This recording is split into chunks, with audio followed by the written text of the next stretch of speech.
Good afternoon. Good afternoon, everyone. Welcome to CommerceNext Special Edition Star Wars Day webinar. May the Force be with you. I'm Scott Silverman, co-founder of CommerceNext. We're a community event series and conference for marketers at retail and DTC brands. And on behalf of my two co-founders, Veronica Sonsev and Alan Dick, I'd like you to welcome you to our discussion today, Modernizing Customer Engagement Like a Jedi Master. Retail and DTC is evolving in a way that where customer acquisition, retention, customer service are all intersecting and contributing to growth. Add that emerging engagement methods or channels like live stream shopping and the metaverse, and it's really pushing our industry to rethink e-commerce, the way it's organized, the way it's managed, and we're going to spend some time better understanding these trends and how retailers are adjusting. So as always, we'll be taking your questions, so feel free to load those up during the presentation. And thank you all for tuning in and making time to join live or listening to our replay. So I want to start with a few important thank yous. First, I want to thank today's speakers.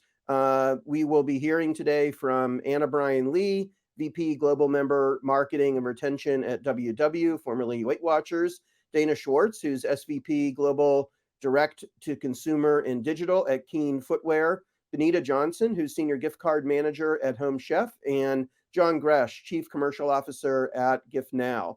We recognize how busy you are, and we really appreciate you all being a part of this and speaking and sharing your insights. As a small token for our appreciation, we'd like to give you a nice gift. So you'll all be getting a nice thank you gift thanks to Gift Now, who, in addition to being our sponsor for today, is also our official gifting partner for the year. And in addition to the attendees, 5 lucky listeners will also be getting a gift from Gift Now as well. So I do want to thank Gift Now, not just for being our gifting partner, but sponsoring today's webinar. We could not bring these webinars to our audience and all the insights that come with them without the support of our sponsors. It's been a pleasure working with Kevin and John and the Gift Now team, and I appreciate them supporting this topic. And I think this is it's important for our community to think about what some of these topics and issues that we're going to be discussing today. So couple upcoming things. We have a pretty amazing lineup for our e-commerce growth show, which is June 21st and 22nd, so less than 2 months away. Some of the speakers include Charlie Cole, CEO of FTD, Angela Clark, Head of Digital at Patagonia. We have folks at American Eagle, GoPuff. There's over 100 speakers and about 60 different sessions. We'll be talking, going into detail about topics like setting up shop in the metaverse, scaling TikTok influencers, digital leadership, in addition to all our usual marketing and e-commerce topics on things like attribution and retention and customer acquisition. We've added a registration link here in the chat, but you can also go to commercenext.com to learn more and to register. So we hope to see you in New York next month. Our next webinar is in 2 weeks on Wednesday, May 25th. It's called Using New Organic Search Standard to Counter Rising PPC Cost and Privacy Restrictions. I think everyone is dealing with these, so very relevant topic. We have Rick Kenny from Leading Lights, Ryan Monahan at Redcon One, and my co-founder Alan Dick will be moderating and organizing that webinar. We continue into almost the end of season 2 of our podcast, Conversations with CommerceNext, and our most recent one is an interview with Julie Wong. She's the CEO of Olaplex. She talks about guiding Olaplex dynamic growth as the company, which really started as a salon-focused brand, has expanded into retail and DTC. And we, in addition to the webinars and the podcasts, we have research and a number of other past summit sessions and past webinars, all on our YouTube channel. So I encourage you to go and check that out. There's a ton of content. Share it with your team. Pretty much any topic you can think of, you'll be able to find a webinar or a presentation that can cover it and give you some insights. A couple housekeeping notes before we get started. Don't worry about missing anything. We're recording the webinar. We'll make it available by tomorrow.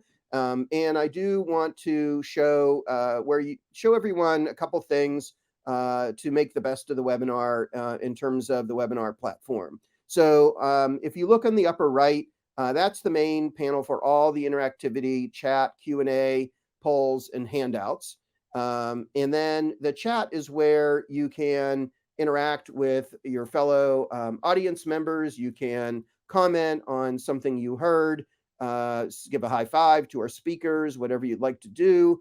And then if you have a question that you'd like to have asked on the webinar, there's a Q&A. So just use the Q&A, go down to the bottom, enter in your question, and then there is a like feature to kind of upvote different questions. So if you see a question that you think is interesting, you can upvote it. That'll help prioritize it for us to make sure that we do our best to cover that during the course of the webinar.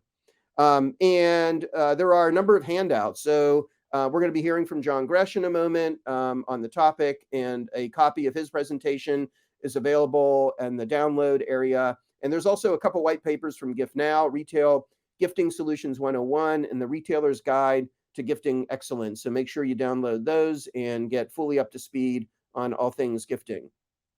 And then if for our replay listeners, you can get all of this information, including the polling question answers down on the bottom there where you see it circled in red. So for today, we have a few different things. We're going to start with a presentation on modernizing customer engagement with John. Then we're going to do a couple audience poll questions, and then we'll have our panel discussion with WW Keen and Home Chef. And then we'll, as I mentioned, we encourage audience questions. So please use the Q&A area to keep those questions coming to our speakers, and we'll try to get to as many as we can. So to set the table on the topic of modernizing customer engagement, I'd like to bring John Gresh to our virtual stage. He's going to talk about some of the changes happening in the industry that are making this a topic and a focus for retailers in 2022. John, welcome. Hey, Scott. Thanks for putting it together and for having us, and for all of the panelists that are joining. I'm really looking forward to not this presentation, actually, but the conversation that will happen after it.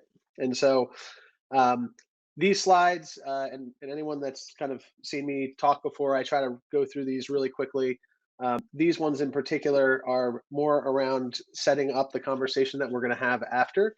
So you'll see a bunch of questions in here and a little bit of data that we've been able to get lent to us actually by some others that have done some research in the categories that we're going to talk about. And so I want to start by saying it's not a surprise, but digital retailing has changed, again. And I have the again because it just seems like every year or two we're talking about something systemically different that's going to evolve retail, mostly driven by consumers, to that sort of next place or that next milestone in the journey and the evolution of retail overall. And so when you back up and think about it, yeah, long gone are the days of just optimizing around a really simple funnel and trying to get that add to cart action at the end of it. That is not the world that we live in anymore. Yes, there's the goal of creating the transaction, but the way people discover it, the way people begin their journey and they pass through the gates of conversion is wildly different, and it's getting even more complex. I still think that there's this sort of growth and LTV intersection that lives within that Venn diagram of customer experience, customer acquisition, and then customer service. And I think there's some interesting things we can talk about there to drive that infinity loop of LTV within the business over time. And then lastly, how are we thinking about digital strategies to serve all of the unique shopping use cases? And they are splintering and splintering and splintering. Like I said at the beginning, the path of purchase looks a lot different than it does or than it did in the past. And so there's more channels than your website. And we've all known this, right? And back in the day when catalogs used to be the analog or the two-dimensional version, that almighty sort of place of conversion was the contact center of some kind. That shifted to this website thing that we put up 25 years ago. It gave us a new channel. We went through the rise of, in quote, omni-channel. How is digital playing a role in our alternative channels, our physical channels? And in reality, that funnel is starting to get more neural. And I think we're all seeing it, we all acknowledge it, and it's becoming harder and really harder to manage. So places like social media that in the past were points of influence are now potential points of purchase. Live streaming is emerging. Influencers as a primary sort of inertia behind product launches or marketing against particular products. And then this metaverse sort of emerging concept that we're hearing a ton about in the industry, but no one really, I think, has gotten their arms around what does it really mean? Is this the next mobile? Is this the next sort of physical world, but now digital, so on and so forth? And so, how are all these things going to coexist together? And maybe even more importantly, how is retail as an industry? And I don't mean the individuals watching this webinar, but as an industry, providers, consultants, and then retailers, how are we going to embrace this and make this all it could be worth uh, to the retail sales that we're all driving? And so, wanted to spend just a second talking about a couple of interesting points around metaverse in general. And Scott and his team, along with a couple of others, did some surveys at the consumer level, and I wanted to reflect back on that for you so that there was some context around metaverse. And so, is it hype, or is it kind of the next step function in digital commerce? And so, just to ground us, almost half the consumers they survey have actually never heard of the metaverse. Um, and I'm not surprised, I guess, to some extent, but it is important to realize that half the world that we all serve probably don't even know what we're talking about when we say metaverse. And while gaming remains popular, only 1 in 3 who actually play in the virtual worlds also shop there. And so a third of a smaller segment to begin with is actually performing that almighty purchase at the end. And not that this is not going to happen, but just like anything that's sort of new, there's going to be a adoption curve over time. Social media or social commerce specifically is mainly powered by purchases on the platforms, but we're seeing pretty good growth in the apps, the social apps that are focused on really chat and communication. And so that looks like an opportunity for us as well. Live stream shopping. I mean, we used to do this on TV, right? And now it's turned to the web, obviously. But more importantly, I think with the the influencer economy that we're dealing with, that whole video environment is going to give an opportunity for retail to embrace alternative methods for selling products. A really interesting data point coming out of, I think it was Deloitte, Accenture, around the size of the market for social commerce. We're estimating that, or they're estimating that to be about $1.2 trillion by 2025. That's a really large market. That's the global number, by the way, but not something that we should be ignoring. And it could represent over 16% of all of e-commerce as we currently measure it. So the sort of theme that came out of the study that the CommerceNext team did alongside of the others was stay bullish on social and curb your enthusiasm on the metaverse itself, at least for now. A couple of interesting data points that I wanted to point out, and this is probably a little bit hard to see, so you can download the presentation afterwards and dig into some of these things. But there were 2 questions that were asked respondents to react to, and one of them was, or the first one was, which of the following activities do you do when shopping online?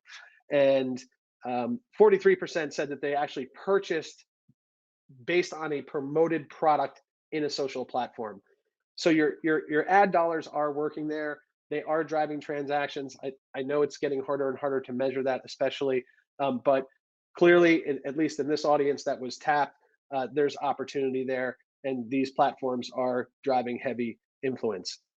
When it comes to the metaverse sort of relevant topics themselves, we had very small reaction, 3% to purchasing NFTs, which there's been a lot of conversation about, especially at the brand level, where these fit into the overall puzzle of product assortment and otherwise.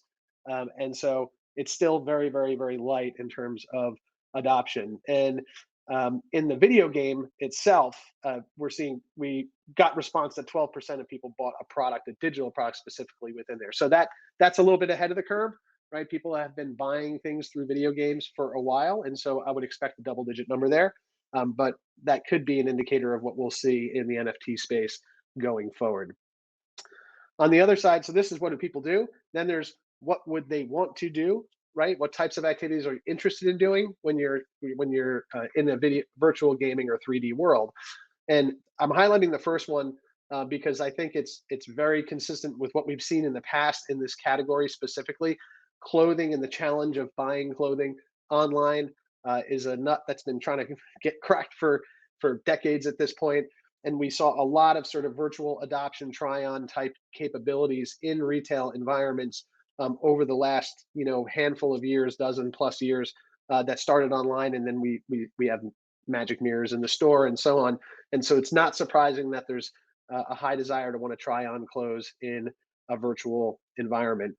47 or 41% of people are saying that they actually want to buy real products. And that proxy, I think that's an important one because it means that they don't want to just buy things in the digital universe that are digital and support that universe, right? They actually want to also be able to buy real products. And so that's something worth noting in terms of where we might be able to see momentum being built. And then lastly is purchase NFTs. And so there's some inconsistency between 3% of people saying that they do it versus 8 that say they would like to do it. But I suspect over time that those numbers will catch up with each other. And so going back to that intersection, that infinity loop or the oxygen for LTV, sometimes I refer to it as customer experience, customer acquisition, and customer service. And I oftentimes see customer service, for example, living organizationally in a different place than some of the marketing functions, when in fact it's actually just post-sale customer experience. And so I think we're going to see some rejiggering here. In the end, this is about growing your customer file and getting the most out of that and serving them the best that you possibly can. And these three things very much live together. So is there the questions kind of out to retail, right? Is there real integration across these functions, or are they still fairly siloed? And I don't mean that just in tech, but I mean that in organizational setup as well. How quickly are you going to be able to adopt new channels? Metaverse, for example, becomes something interesting and important.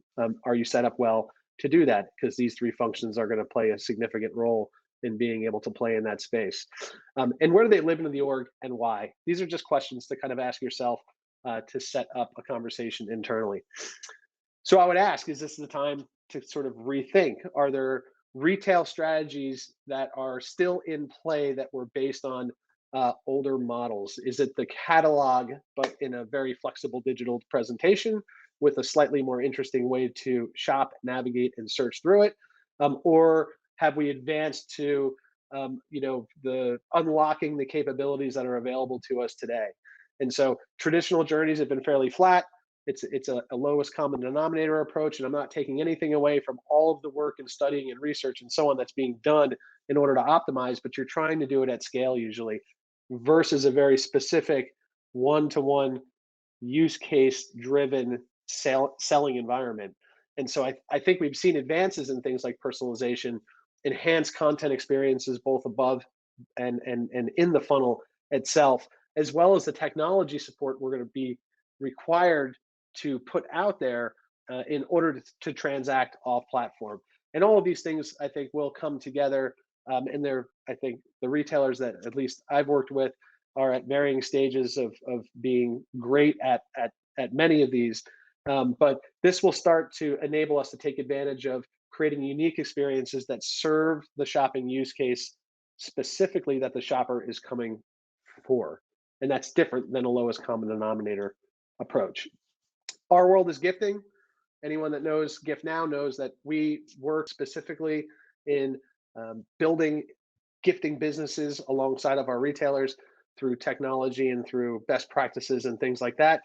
So our bias and our view is always going to kind of go back to that. And so just a quick view on that, it's in 2020 a $650 billion industry that's growing to over $800 billion by 2024. It's a meaningful size market, right? And gift shoppers may not actually be your typical shoppers, right? Mother's Day is a great example of, if you think you're a great site for moms, how great are you for people who are buying for moms, sons and daughters that are shopping right now to try to buy for her, right? And have you thought about the shopping experience through those lens? Because those journeys are actually quite different. And then lastly, how will shoppers actually engage with a business in today's more distributed landscape and architecture? And that's only going to get more and more distributed over time. So thinking about Mother's Day, kind of the snapshot of questions that I would have asked, a couple months ago, because it's obviously this week, but answering those consumer questions of, why is my site a great candidate for Mother's Day gifts? Um, it's actually interesting. We talk to some people sometimes who say, well, I'm not sure if my assortment is great for gifts, and the reality is that every assortment is great for gifts. There are just harder ones to buy from than others. And that's a problem that retailers need to solve for when they want to focus in on winning in not only holidays that are national holidays, but the everyday life events that people gift for. How would a seller find the business? How would they even know how to find your business? That's another great question. And so especially if you're a brand or a retailer that's catering to, a female audience that would qualify for Mother's Day, it's not them buying for themselves, it's somebody actually buying for them. And then how easy are you making it for them to gift? And have you considered all the policies you have around things like returns, the window for that, the ability to deliver things really quickly, because most people are late. And so there's a whole set of dynamics to think about when it comes to gifting. And it is fundamentally different than what you've done in the past for your direct consumers. So that's the setup. I'm going to leave it there, and I'm going to turn it back to Scott. Welcome, panel. So we're excited to have Benita, Dana, Anna, and welcome back, John. So thank you again, John, for a great opening presentation. And I wanted to get started and have each panelist introduce their company, their role, and then one opening thought on the biggest change in how customers are engaging with you and with your company in the past year. So Benita, why don't we start with you? Certainly. I'm with Home Chef. I'm the senior gift card manager for Home Chef. I'm also president of the Incentive Gift Card Council. And I've been in the gift card business for over 15 years. So that's really my main area of focus when it comes to supporting our company and being focused on gifting.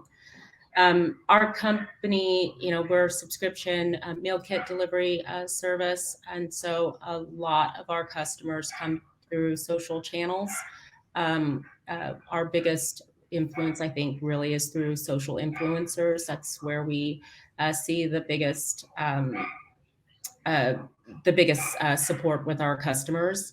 And obviously our website, and we're fully e-commerce in terms of getting to our product.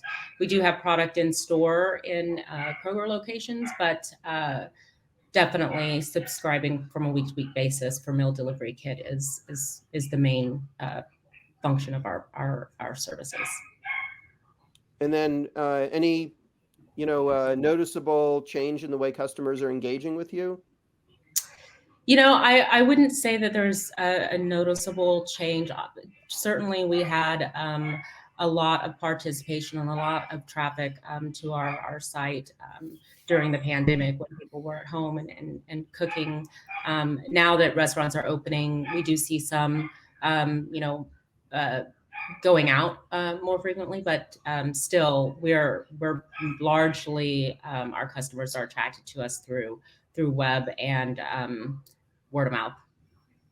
Great. All right, Dana from Keen Footwear, welcome. And if you could introduce yourself and your role, and then what you've noticed about how customers are engaging with you, or how that's changed or not. Great, Scott. Thank you. I'm Dana, and I have the privilege of being the head of global digital and direct to consumer for Keen Footwear. For those of you that don't know Keen, Keen is really, we like to call it a love brand. We really focus on doing good things for the earth and making great shoes that are sustainable. We offer sustainable footwear for the entire family, awesome brand. I say privilege because we often prioritize, doing the right thing and meeting our fans in a different way over our commercials. So it's definitely an interesting seat to sit in when you own that global P&L. What I'm noticing most is the importance to really meet fans where they are. And when you happen to have the luxury of meeting them from a D2C standpoint, or even in marketplaces, my role is both global marketplaces and direct to consumer. So we do a lot of data insights gathering and profiling through that data set. So when we meet the fans where they are and we have access to first party data, it's really our golden opportunity.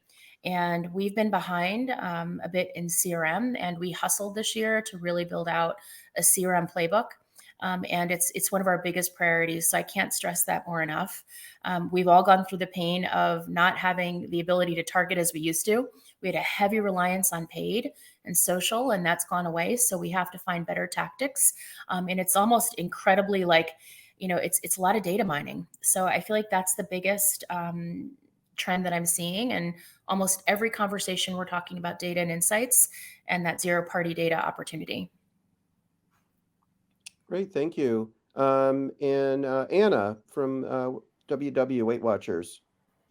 Hi, thanks, Scott. I'm Anna Lee. I am Global Vice President of Retention Marketing and Loyalty Strategy at Weight Watchers. And, we really offer science-backed end-to-end, weight loss and wellness solutions to our members.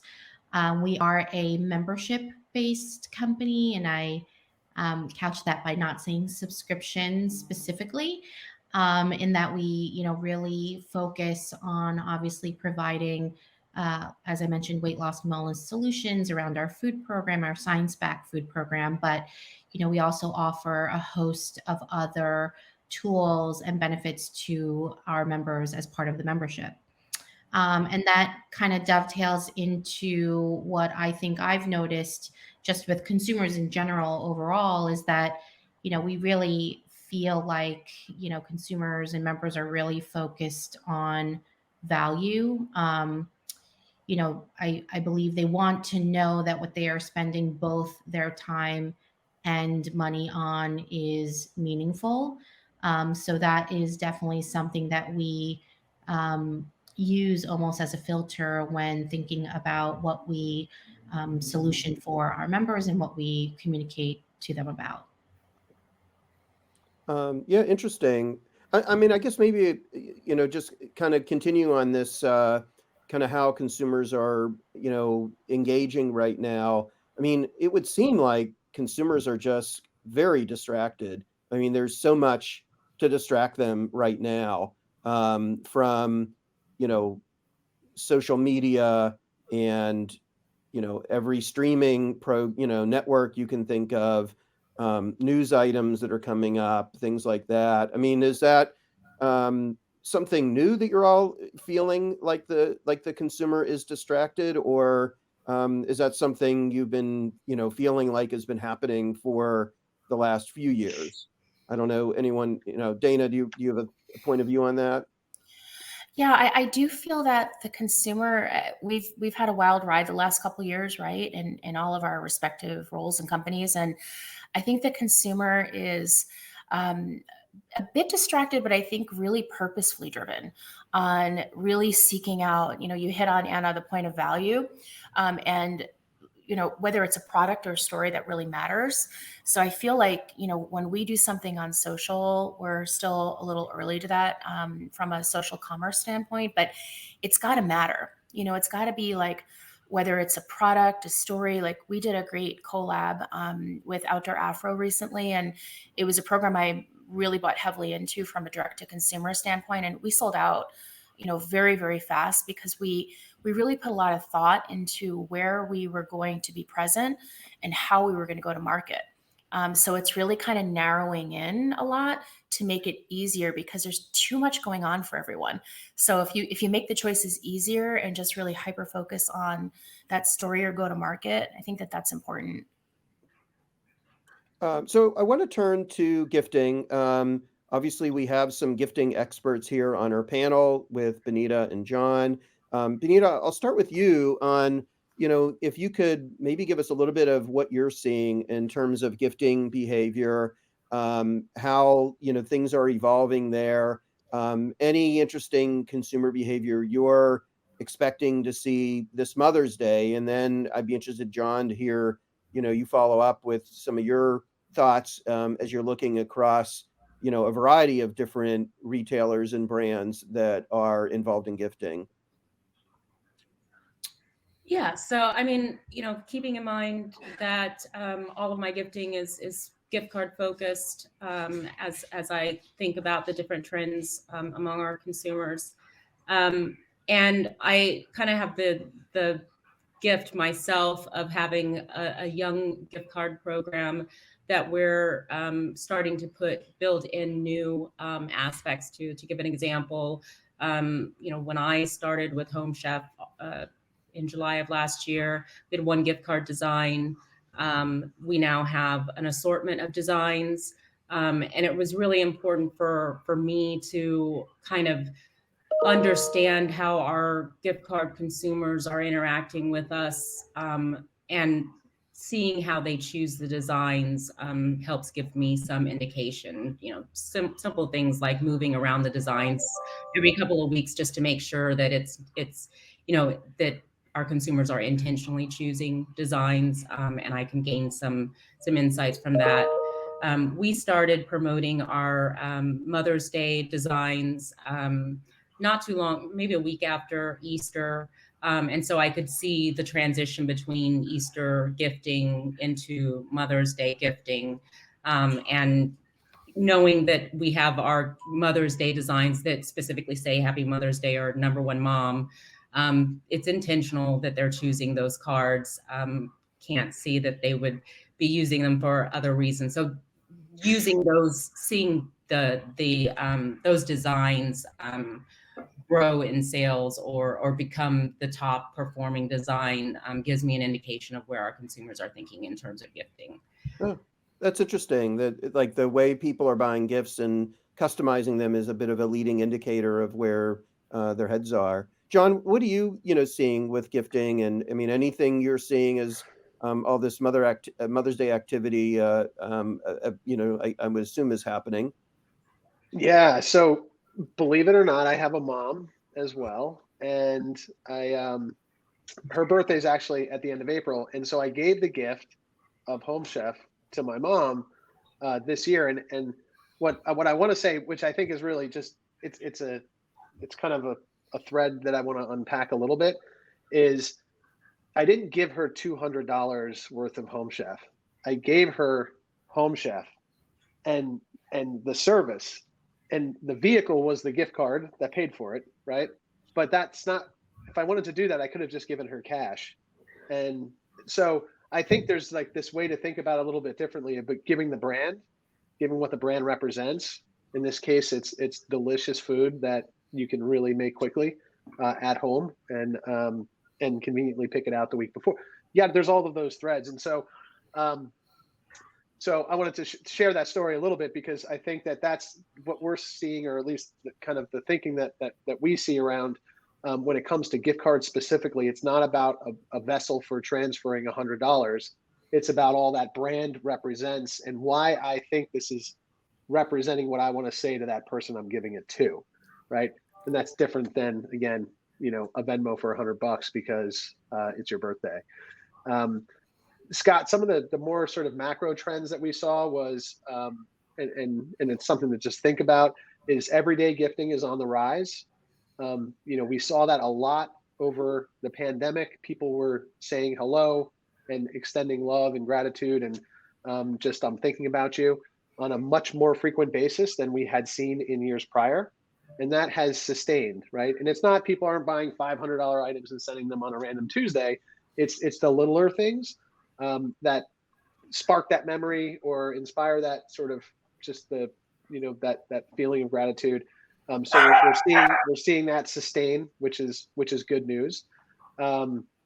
We're seeing as well the retailers kind of reacting to the experiences that are required to really drive and inspire the gifting. And I think what we talked about earlier with the the metaverse and the alternative channels and the 15 that we didn't talk about, right? I think that those are all actual moments to begin to develop a shopping use case that could land almost anywhere.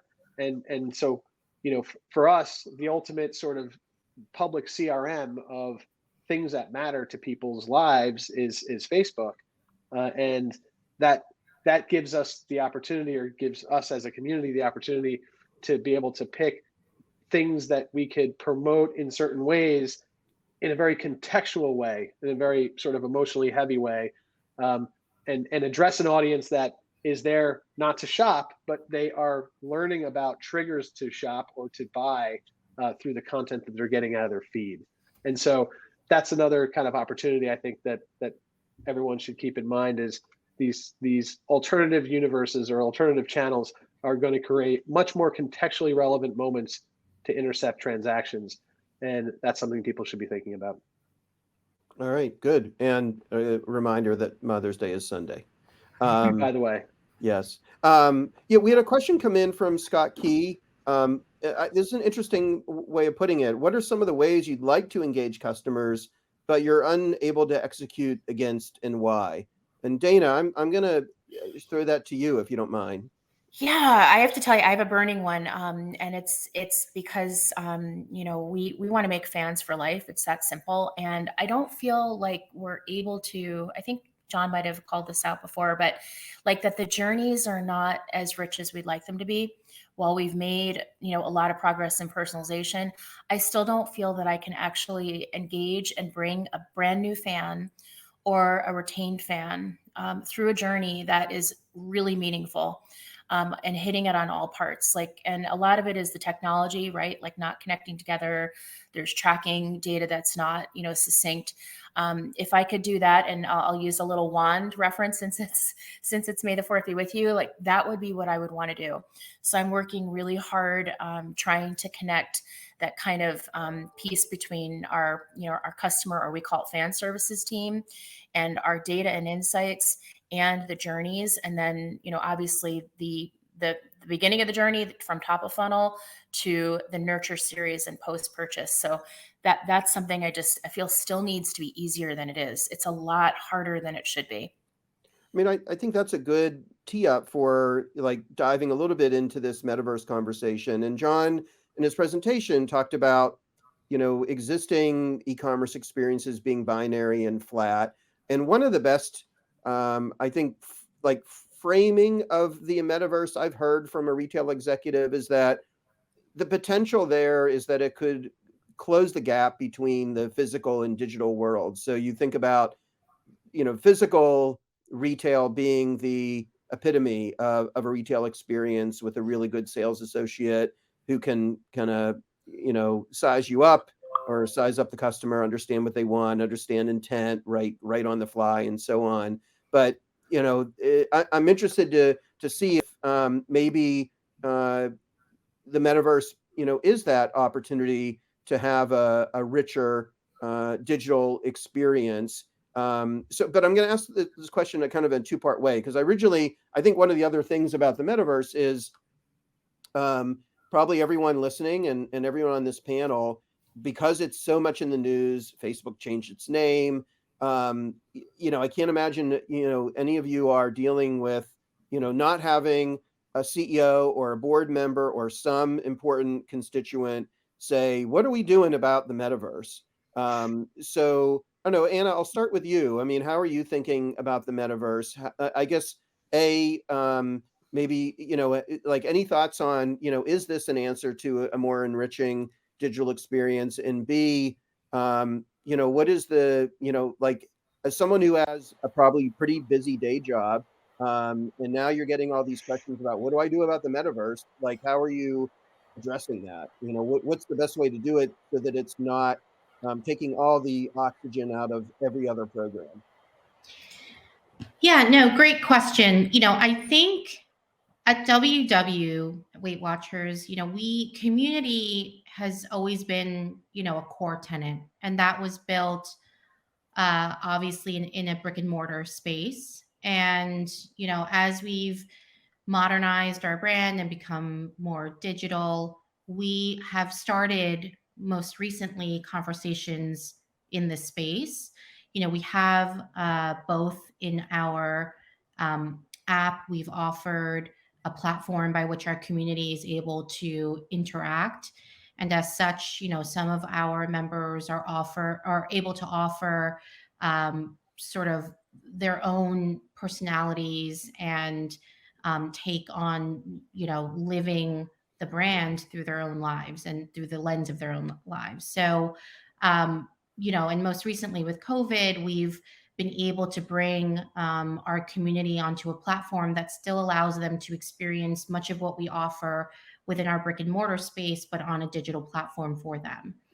And I think that coupled with my previous answer around value, we really want to be able to offer value through the space as well. And so we've been able to allow for some of our in-house nutrition and behavioral science experts, as well as some of our brand voices, like our head of diversity and inclusion, into that space as well to offer interactions with the WW brand and our members.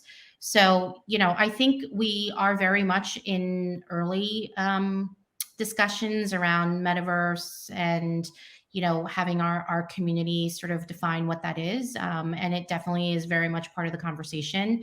And the brand is, I think, working very closely with subject matter experts and cross-functionally to make sure that we're poised to provide, sort of the community experience that our members are looking for.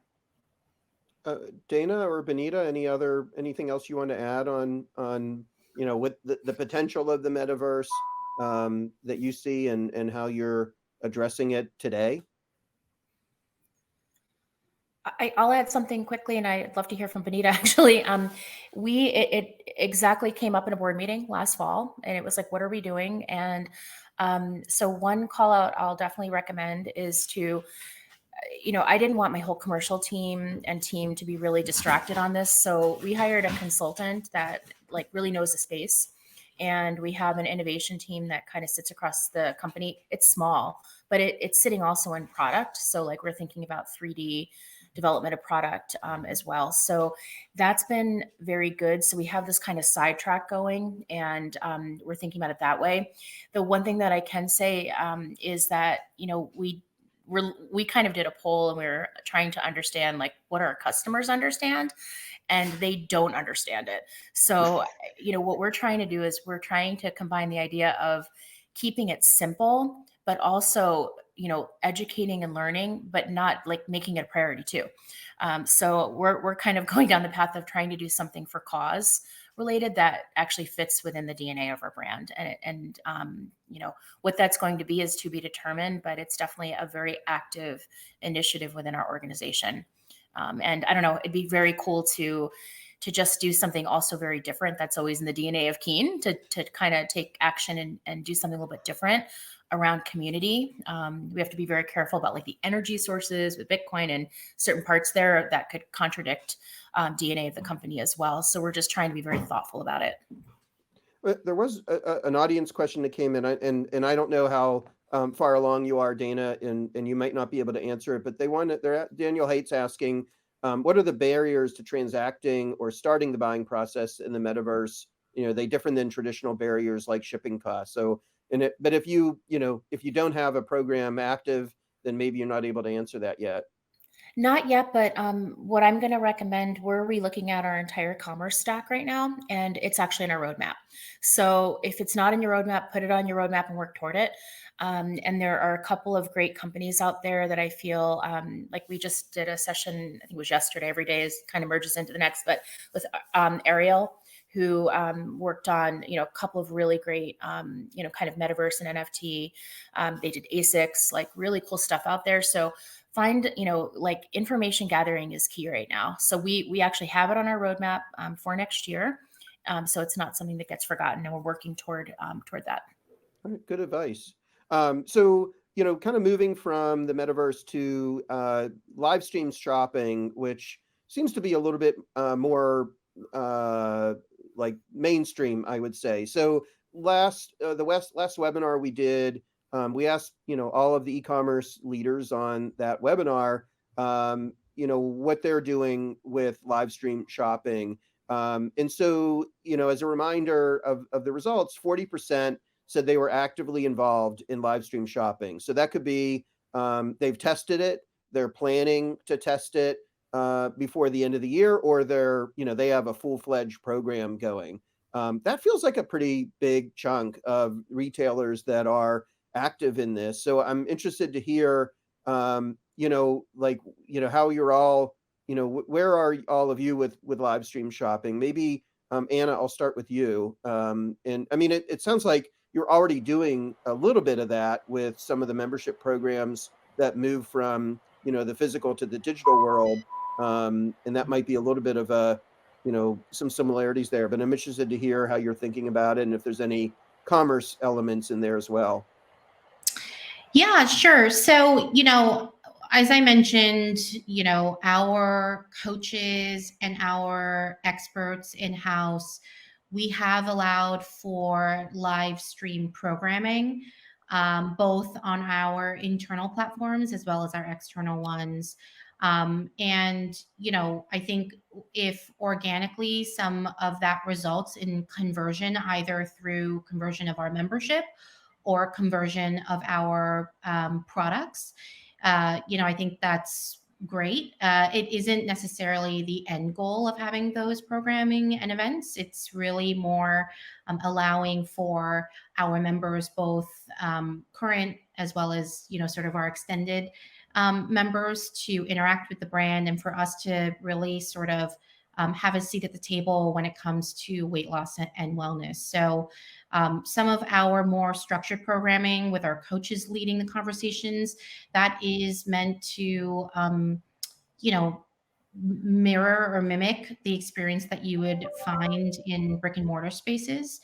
But we intentionally put those on digital platforms to really meet our members where they are, and to ensure that that community that you would find in the physical space is also available to you in a digital platform as well. So I don't think we have necessarily looked at this specifically, but I would not be surprised if, as a result of those live stream events, that conversion of membership occurred as sort of the bottom of that funnel. And Dana or Benita, any other thoughts or anything you're doing with live streaming, or even if you're on the sidelines, I'm interested to hear why. Two call outs to make. One, we do live streaming really, really well in APAC, Japan, and Thailand. Like we just really kill it. Those are regions that it's been, acceptable for a long time. So I would say we were trying to build out a live stream program much during I would say the tail end of 2020. And we didn't tap into our regions. We were trying to do it ourselves here. So tap into those regions that are doing it and have a lot of data to share. So that was a mistake we made. And later on, we're like, why aren't we not talking to our teams in other regions that are doing this well? The second is test. Don't ignore it, test it. So we learned that selling is not we tried it in the US. Didn't move the needle for us at all. But what moved the needle is we have a lot of new fans to our brand, or new people that are out hiking that have never hiked before. So just education and things of that nature of finding your fit and products to get you outside just has worked well for us, but still testing it. So my advice is to test different formats. Benita, anything you want to add? No, I mean, I think for Home Chef, we're the same way. We do a lot of test and learns. Really, it's as John, mentioned, it's not necessarily the product, but so much the experience, the planning, the meals, the and receiving the meals and then preparing them and being able to make that a family experience is really big. So I think, live streaming can probably do well in highlighting those aspects. That's not a part of the team that I'm on, but the good thing is that our teams work together and they communicate with each other. And so I have awareness around what we're focused on, and I think we're in a similar position as Anna in Weight Watchers, in that a lot of that's organic in how our influencers and our customers that utilize Home Chef frequently talk about us and share their experiences with others that make it a meaningful gift and product to share. Great. All right, so we have about 5 minutes left. I am seeing there's some other questions coming in about the metaverse from the audience, and I would say come join us in New York on June 21st and 22nd, because we're going to be covering it in depth there in a few different ways. We have sessions on NFTs, and we have American Eagle Outfitters talking about how they've set up shop in the metaverse and so on. But just to wrap up, and going back to John's presentation about how things are not the same and areas are blending together. I think there was a time when e-commerce was organized. There was an acquisition team, a retention team, a service team, and mostly everyone kind of stayed in their own lanes. But it seems like the way customers are engaging now are across all of these different functions, and surely that means that everybody needs to collaborate more and differently than they have in the past. And maybe I'll start with you, Dana, because I know in the prep call you said you've been thinking about this a lot in terms of what does this mean in terms of how you're organizing your team, incentivizing your team, and how just the e-commerce, the digital channel is managed. Yeah, we moved from being a traditionally organized e-com team to building out a matrix team that is organized by our fan type. So it's a very different structure. It isn't perfect, but and the fan type at Keen is defined by the category. So we have kids, we have utility/athlete, and then outside product. So we kind of prioritize the fan, and it allows us to lead with insights versus getting caught up on the actual functional role. And then all the functional leads that, obviously lead their discipline really well, they dot line into these different fan segments. So we're really trying to really prioritize data and prioritize, leading with a fan, regardless of where the activities sit in marketing. Because if you get caught up, if I go back, like even a year and a half ago, it's like, oh, we have a performance marketing team. So we really have this more synchronized marketing team now that's working for the fan in their respective category with, a lot of blurriness in the funnel, but just a lot of connectivity between how they work.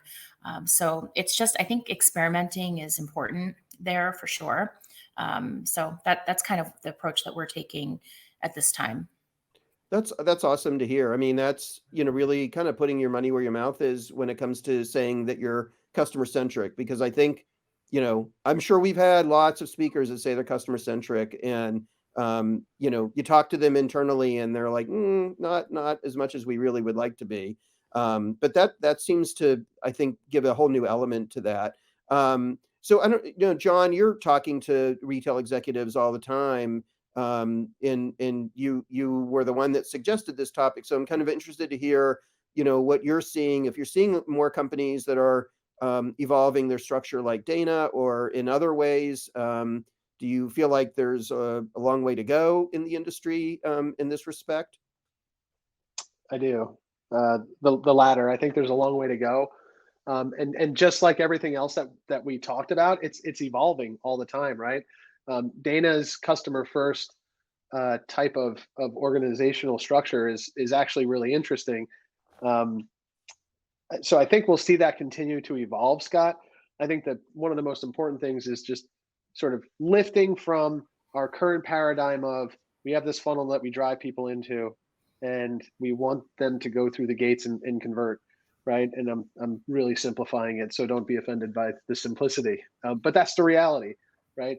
And where I think that we need to be prepared for is over time, the funnel isn't going to just have arrows pointing in one direction, right? The funnel is going to be instead spit back out the other direction. And there's going to be places where contextual moments create the inspiration to purchase, and retailers need to find ways of being there.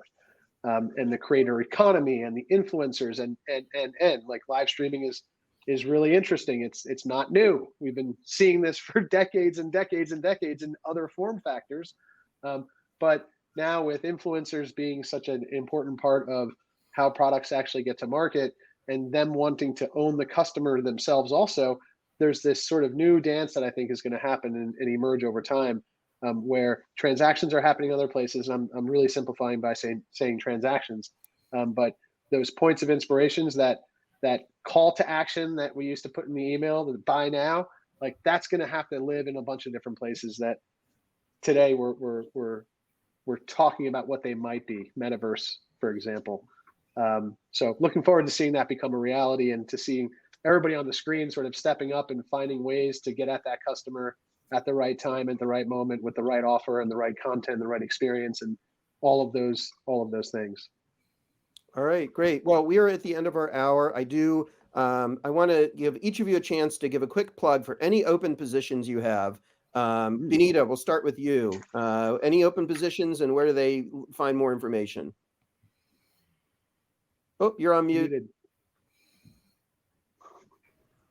I'm sorry. Oh my goodness. I was just going to say the best place to find positions for us is at homechef.com careers. Definitely couldn't list out the positions that we have, but I know we have openings and we're looking for good people. Dana? Yep, go to keenfootwear.com. I'll plug 2 positions. One is a critical role in my team. It's a vice president role of global marketplaces and pure plays. So awesome opportunity for the right person. And the other is we're looking for a rock star manager of digital analytics. All right, Anna? Yeah, I'd say definitely check out our website as well as LinkedIn. There are jobs posted there, and we are active at keeping those postings up to date. I know sometimes those sites can have stale posts, but I know our HR team is great. So definitely take a look. All right, and John? Yeah, I would say check out the Synchrony careers page. There's not only jobs and amazing jobs to work on amazing team of Loop, but also the broader Synchrony offering that obviously has a lot more positions. So the plug for our side, we're looking for folks in sales, in product, in marketing, in engineering, back end, front end, design. So we're running the gamut. Come check us out. We'd love to add some great new talent to the teams. All right, John, Anna, Dana, Benita, thank you so much for joining us. Happy Star Wars Day. May the Force be with all of you. Have a great rest of the day. Thank you. All right. Thank you. Take Thanks. care. And thanks.